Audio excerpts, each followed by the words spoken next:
Good morning and welcome to the WLBB Community Voice program here on News Talk 1330 FM 106.3. I'm your host today, Sara Claudia Cain, and I hope everybody is having a wonderful start to your Wednesday so far. We have a very special guest today with us in the studio. We've got Erin Riggins here, and Erin is going to share a story of trauma and tragedy and trial, but also one of how she was able to use her faith to find meaning within those hard circumstances. So thank you, Erin, so much for being here with us today. And why don't you go ahead and take a moment to introduce yourself to our listeners? Okay. Well, thank you so much, Sara Claudia, for having me today. It's an honor to be here and sitting next to you. My name is Erin Riggins. I'm a native of Carrollton, Georgia, and I was born and raised here on a little sustainable farm in a log cabin right down the road from here. I went to the University of West Georgia, and after I graduated, I followed my roots back to Carrollton City Schools, and I've been teaching there since I graduated, formerly known as Mrs. Porter, for any students who may hear this. I'm married to Don Riggins, and together we have 6 children, ranging from ages 14 to 3. Very busy household, as we were talking about. Yes, very busy. Before the radio started. So I'm very thankful again to have you in, and I've followed your story from the very beginning. You and your family faced immense tragedy when you lost your husband and your mother within 6 months of each other. Tell our listeners a little bit about that. Well, I married my high school sweetheart, Jim Porter. We met when we were 16, and we grew up together. We were together on earth for 17 years and married almost 10 years. We have 3 beautiful children together, Gus, Elsie Jo, and Sadie. And Jim was called home to heaven suddenly on May 18th, 2020, in the middle of COVID. Jim experienced flu-like symptoms, and we discovered that he had a rare form of leukemia. Jim died in my arms just hours after a diagnosis.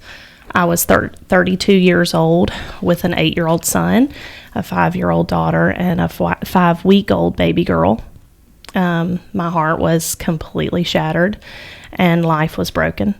6 months from that moment, my husband and my precious mom, my mom suffered a massive heart attack and joined him in heaven. My world was turned completely upside down. I felt completely abandoned and lost. The people who loved me the most and knew me the best were gone. Goodness. And I know that's a very hard story to share with our listeners, so I appreciate you sharing and just putting it in perspective. Like you said, the people who are most important to you and you found for support were gone. So take us through those first few days, if you will. What was your mindset like? What kept you moving forward? How did you handle first losing your husband, and then I'm sure you leaned on your mom for support, right, and then she leaves you as well? Right. Initially, after Jim passed, there is a sense of shock. At the same time, so many questions. I became obsessed with heaven. I wanted to know what he was experiencing. I wanted to know. I knew he was okay because it's heaven from what I learned as a child. But I still just wanted to know. And so at night, my children regressed in a lot of ways. They would all crawl in the bed with me and literally sleep on top of my body. They couldn't sleep an inch from me. They had to be on top of me. And I would just hold them, and I would pull up sermons on YouTube, and it wasn't that my faith was just grand and great and I was just the best Christian in the world. It was such just desperation that I was seeking words. I was seeking comfort, and I really didn't know what else to do. Yeah. And of all the places you could turn, that is the place to turn in situations like that. The only place to really find comfort and strength and hope. And With your kids being so young, what was it like trying to explain that to them? Like, did they understand? What was that like? Right.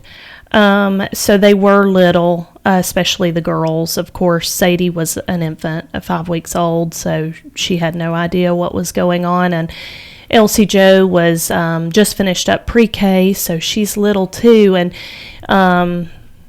developmentally, our brains respond differently throughout the developments of our maturity. Gus could understand more like I could understand. I'll never forget coming in from Emory after Jim had died and going straight to my room, and I just stood there and I watched my children sleep, and I knew when they woke up I was going to change their lives forever with what I had to tell them. There was no preparation. It could have very well been a car accident or something. It was such sudden death. And I remember them waking up, and I just kept praying, like, God, it has to be your words. It cannot be me. It has to be you. I don't know what to say. And I remember praying, and they woke up, and they asked, "Where's Daddy?" And I said, "Well, Daddy was sicker than we thought he was. And last night, Jesus came down and took Daddy to heaven and made him whole, and he is healed now." And Gus, it was just very hard, and he responded the way you would think he would respond. My girl, Elsie Jo, didn't really understand, and she just wanted to play and just wanted to be little. So, you don't really prepare for those moments or have words, but on, looking back, God gave me the words, and he gave me the ability to be able to get the words out and tell them what I needed to tell them, and then comfort them in the way that they needed comforting. Yeah. And thinking about your story and everything you've gone through, I know my story of grief and loss and trauma is very different, but I think we've both probably gotten the same question from people, and that is, did you ever ask God why? Why me? Why is this happening? Certainly, yes. Every day. I still do. In my darkest moments of grief, grief is ongoing.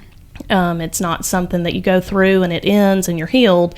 It's something you carry for the rest of your life. And many, many times I've asked why. Why me? Why my family? Why my children?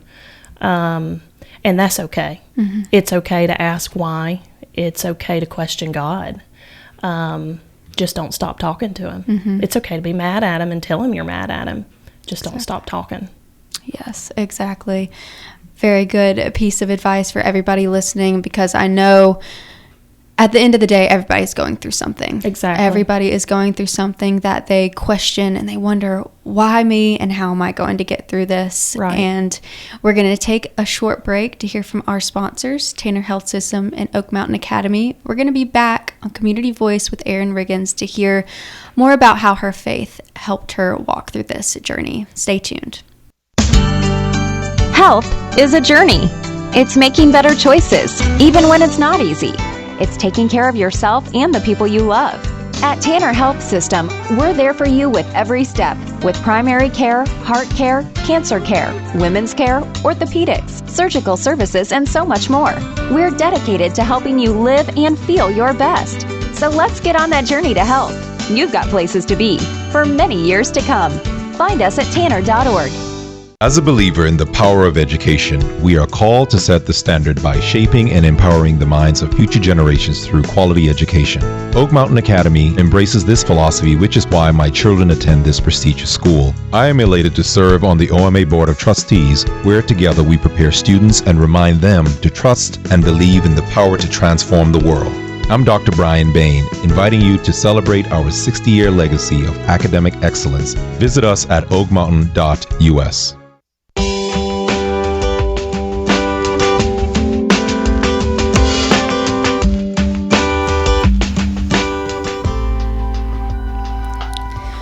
Welcome back to the WLBB Community Voice program here on News Talk 1330 FM 106.3. I'm your host, Sara Claudia Cain, here with our guest, Erin Riggins. Erin's been sharing with us her story of loss and trauma, losing her husband 6 months later, losing her mother. The mother of 3 young kids. All of a sudden, you were thrust into a whole new world, whole new roles, balancing all of a sudden being a single mother and trying to handle your own grief with also comforting your children and walking them through this. So how did you find a balance between all of that? Well, thank you for asking me those things. I'll preface by saying that I am in no way a victim or alone in my tragedy or heartache. Like you said, every person is dealing with something that living in a sinful world has dealt them, whether that's death, divorce, drugs, alcoholism, infertility, depression, illness. Unfortunately, the Bible tells us that we'll all face something. And I say that to say that I certainly don't have all the answers, that I'm an imperfect person living in a fallen world, and that it's only by the grace of God that I'm here today to talk about what I did. Being a single parent, especially when your heart is breaking, is the hardest thing to do. And certainly the hardest thing I've done. I learned quickly during those early days that I had to prioritize certain things.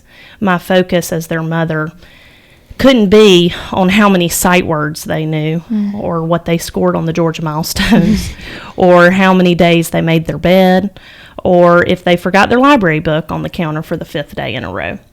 I quickly realized that we couldn't pour our energy and the energy that we had left into the things that don't really matter. A thought that consistently resounded in my mind was, if I was gone tomorrow, what would I have left my children? And during my days of being a single mother, I pray that the things that they remember are me putting on a catcher's mask or a chest protector to throw the baseball with my son.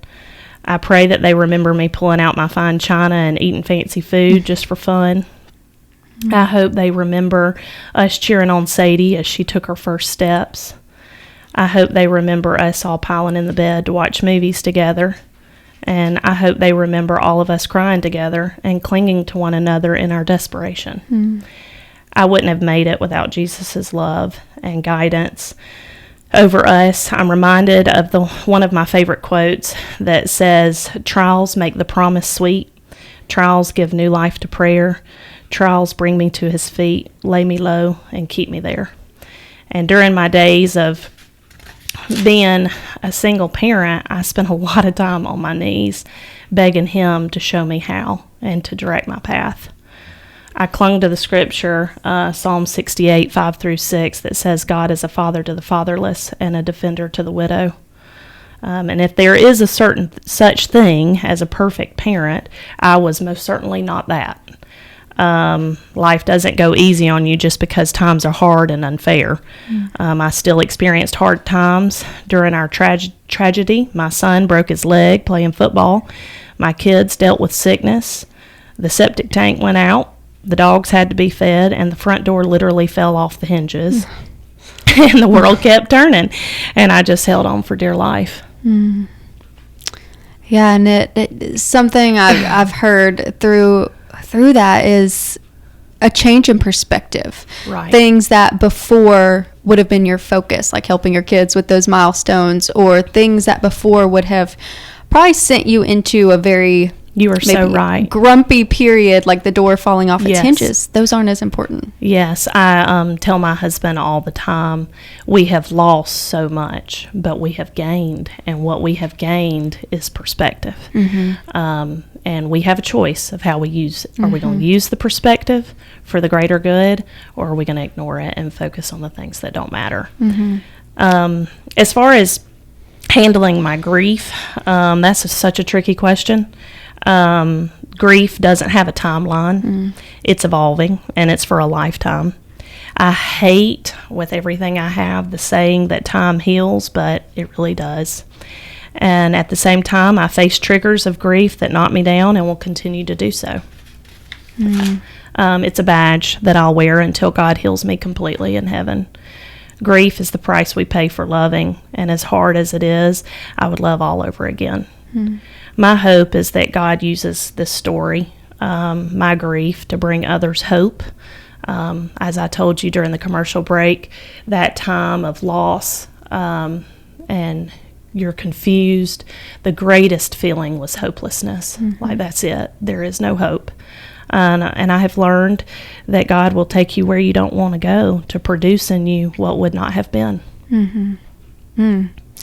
Those are wonderful words. And you're right, that sense of hopelessness, that feeling of, where do I go from here? How do I move forward? What is the purpose and all that? I think that's a lot of the time when we go through grief, we feel like we've lost our purpose. Right.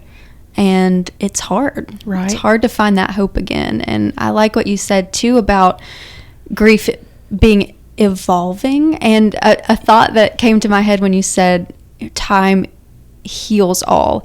I think maybe it's more like a Band-Aid, because like you said, grief does come and go. Right. And you never know what's going to come along and kind of rip that Band-Aid off. And I think it comes down to giving ourselves grace. That's something I've learned. Yes. Learning my sight loss, that was a big loss, something to grieve. That took me time, and it's been 8 years, and I think to myself, I should be over it by now. But when you've suffered a trauma or loss, any type of hardship, it's going to come and go, and you have to give yourself kind of that grace to grieve all over again. Right. And there's not a right way to do it, and there's not a wrong way, and there's not, this person did this and that person does that. It's such an individual thing, and you just have to trust God, and you have to follow your heart and your instincts and just do what you can.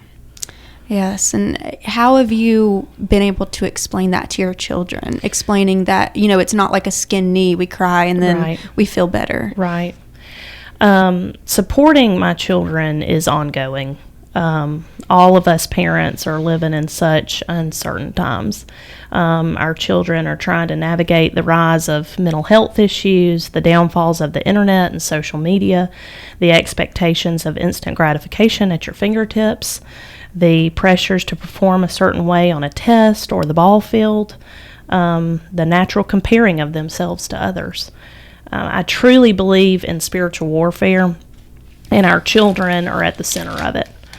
I'm not a perfect parent, and I don't have it all figured out, but God does. He knows my children, and He knows that they would live in these times. He knew that they would experience losing their father at such a young age, and He's equipped them for it. It's too much pressure for me to carry, to have all the words to bring them through their grief. But I can surely count on Him. And I just have to surrender to Him. Tell me how to parent them. Tell me what to say. Tell me how to hold them in this moment. Because it's something they'll deal with forever. As a mother, my human impulse is to control and do what I think is best, but that's wrong.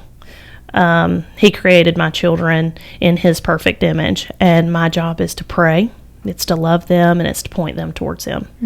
I was told by a very wise therapist that sometimes it's not about having all the right words. Most of the time, it's just about sitting with your children in their heartache, being present, being available, and being near. I think with all of our children, we can try to do everything right, but our children still experience suffering and heartache. God has loaned them to us. He gets to decide how long. And as parents, the best we can do is to pray for one another, is to show each other grace, and it's to support each other the best we can. Yes, wonderful. And, giving up that control and letting them see you surrender and sit. That's a wonderful role model to show them as well. We're going to take one more break to hear from our sponsors, Tanner Health System and Oak Mountain Academy. We'll be right back on Community Voice. Health is a journey. It's making better choices, even when it's not easy. It's taking care of yourself and the people you love. At Tanner Health System, we're there for you with every step, with primary care, heart care, cancer care, women's care, orthopedics, surgical services, and so much more. We're dedicated to helping you live and feel your best. So let's get on that journey to health. You've got places to be for many years to come. Find us at tanner.org. I'm Michael Flynn, Oak Mountain Academy class of 1978. Katie Flynn, class of 2010. Justin Flynn, class of 2014. Logan Flynn, class of 2019. And I'm Marnie Flynn, current teacher at OMA. My uncle Richard Orm Flynn, a founding father of Oak Mountain Academy, had a vision to see students become confident leaders who hold a faith-based value system in an academically rigorous environment. We are proud to celebrate 60 years of fulfilling my uncle's vision. Our family invites you to visit the campus or oakmountain.us today.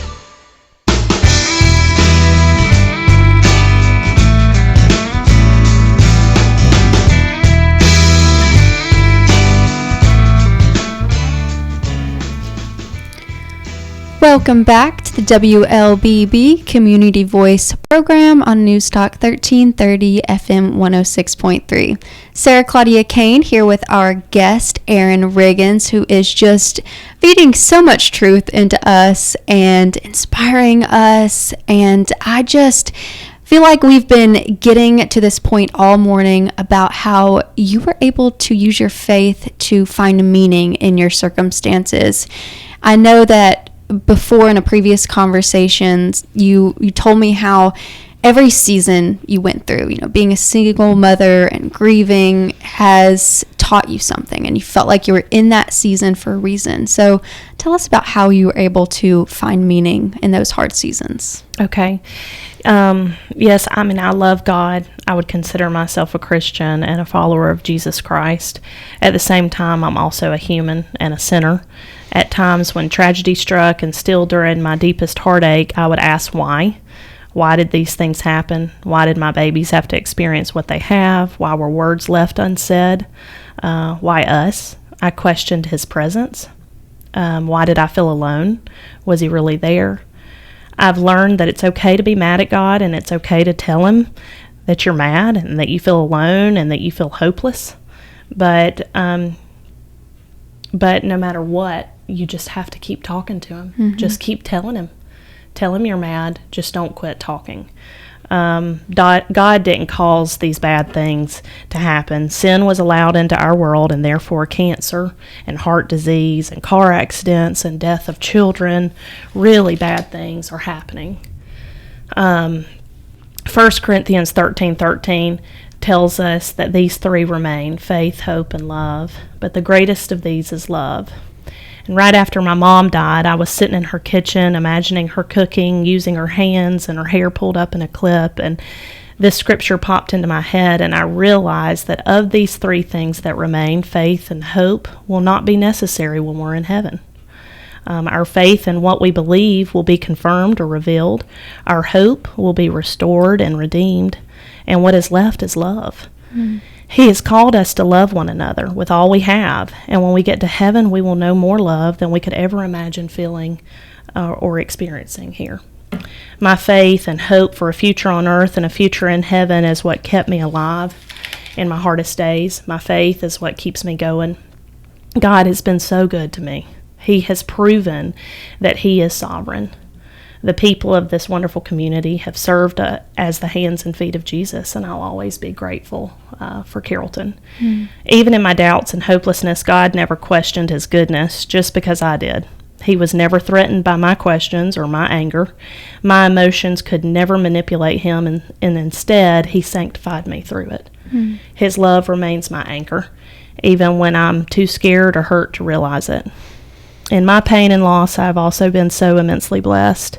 In my grief, when I was finally able to surrender to him and fully trust him and his will for my life, he sent an amazing man to love and cherish, and 3 more precious bonus children.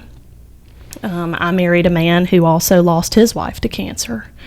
And we are raising 6 children who have all lost a parent and who have all experienced deep pain. Only God could orchestrate something so beautiful. We needed each other. We relate to each other, and we carry one another. So just grateful. You know, faith is everything. And I'm 100% confident that what I believe and knowing my God, it'll all be confirmed to me.